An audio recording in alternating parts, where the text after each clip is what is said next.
ഇന്ന് മണാലിയിലെ നമ്മുടെ ലാസ്റ്റ് ദിവസമാണ്. ഇവിടെ വന്നിട്ട് ദൂരെ മലമുകളിൽ മാത്രമേ നമ്മൾ മഞ്ഞ് കണ്ടുള്ളൂ. മണാലി ട്രിപ്പ് പ്ലാൻ ചെയ്യുന്ന എല്ലാവരുടെയും അൾട്ടിമേറ്റ് ലക്ഷ്യം മഞ്ഞ് കളിക്കുക എന്നുള്ളതാണ്. സ്നോ ജാക്കറ്റും സോക്സും ഷൂസും ഗ്ലൗസും ഒക്കെ ഇട്ട് നമ്മളും നേരെ വിട്ടു.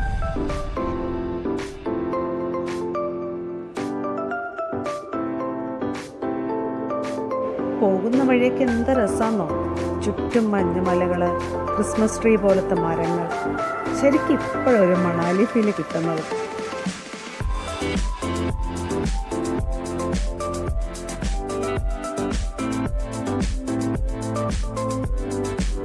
സൊളാങ് വാലി, അഡൽട്ടണിലൊക്കെയാണ് നമ്മുടെ ലക്ഷ്യം.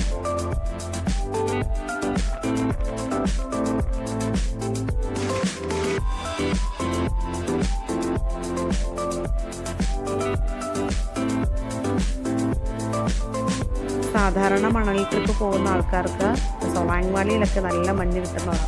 പക്ഷെ നമ്മുടെ സീസൺ ടൈമിലല്ലല്ലോ പോയത്, അതുകൊണ്ട് ആ സമയത്ത് അവിടെ ഒന്നും ഉണ്ടായിരുന്നില്ല.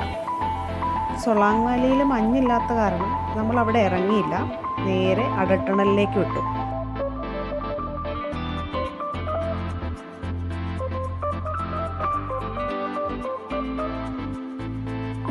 അഡൽട്ടണലിൻ്റെ എൻട്രി പോയിന്റ് വരെയാണ് നമ്മുടെ പാക്കേജിലുണ്ടായിരുന്നത്. അപ്പം നമ്മളങ്ങനെ ഓടി അഡൽട്ടണലിൻ്റെ എൻട്രി പോയിന്റിലെത്തി. അവിടെ എത്തിയപ്പോൾ നമ്മൾ കണ്ടത് അവിടെ ഇവിടെയൊക്കെ ആയിട്ട് ചിന്നിച്ചിതറി കിടക്കുന്ന അഴുക്ക് പിടിച്ച ഐസ് പാളികളാണ്. അത് നമ്മളെല്ലാവരെയും വല്ലാണ്ട് തളർത്തി കളഞ്ഞു. ഇനിയിപ്പോൾ എന്ത് ചെയ്യും, മഞ്ഞിൽ കളിക്കാനും പറ്റില്ല. അങ്ങനെ എല്ലാവരും വളരെ സങ്കടത്തിലിരിക്കുകയായിരുന്നു. അപ്പം നമ്മുടെ ഡ്രൈവർ പറഞ്ഞു, നിങ്ങൾ വിഷമിക്കേണ്ട, ഇത് അഡൽട്ടണിൽ ക്രോസ് ചെയ്ത് നിങ്ങളെ അപ്പുറത്തേക്ക് കൊണ്ടുപോകാം, അവിടെ നിങ്ങൾക്ക് എന്തായാലും മഞ്ഞ് കിട്ടും, നിങ്ങൾ ഒരിക്കലും വിഷമിക്കേണ്ടി വരില്ല എന്ന് പറഞ്ഞു. ടണൽ ക്രോസ് ചെയ്ത് അപ്പുറം ചെല്ലുമ്പോൾ അത് വേറെ തന്നെ ഒരു ലോകമാണ്.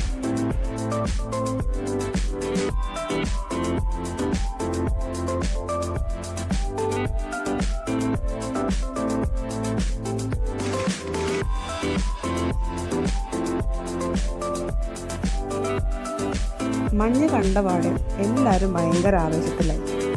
കുഞ്ചൂസാണെങ്കിൽ സ്നോമാനെ ഉണ്ടാക്കുന്ന തിരക്കിലാണ്. ക്രിസ് അവനെ മഞ്ഞൊക്കെ എടുത്തു കൊടുത്ത് സഹായിക്കുന്നുണ്ട്.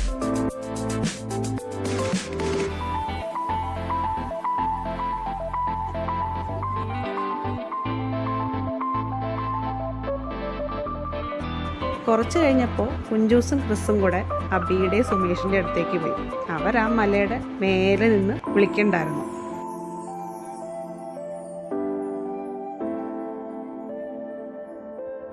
അവർ ഓൾഡ് മോഗ് മേടിച്ചിട്ടുണ്ടായിരുന്നു. അപ്പം നമ്മൾ നേരത്തെ പ്ലാൻ ചെയ്തതാണ് മഞ്ഞിനകത്തിരുന്ന് റീലെടുക്കാമെന്ന്. പക്ഷേ എനിക്ക് കയറിപ്പോകാൻ പറ്റാത്ത കാരണം ഞാനില്ലാണ്ട് അവർ റീലെടുത്തു.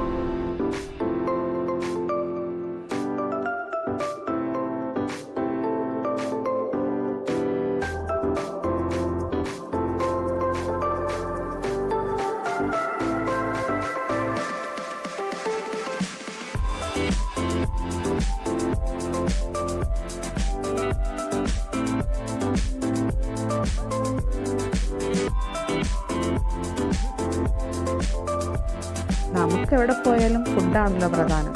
അങ്ങനെ ഞങ്ങൾ താഴെ ഇറങ്ങി ചായയും മാഗി നൂഡിൽസൊക്കെ കഴിച്ചുകൊണ്ടിരിക്കുമ്പോഴും കുഞ്ചൂസ് മഞ്ഞുമല കയറിക്കൊണ്ടേയിരുന്നു.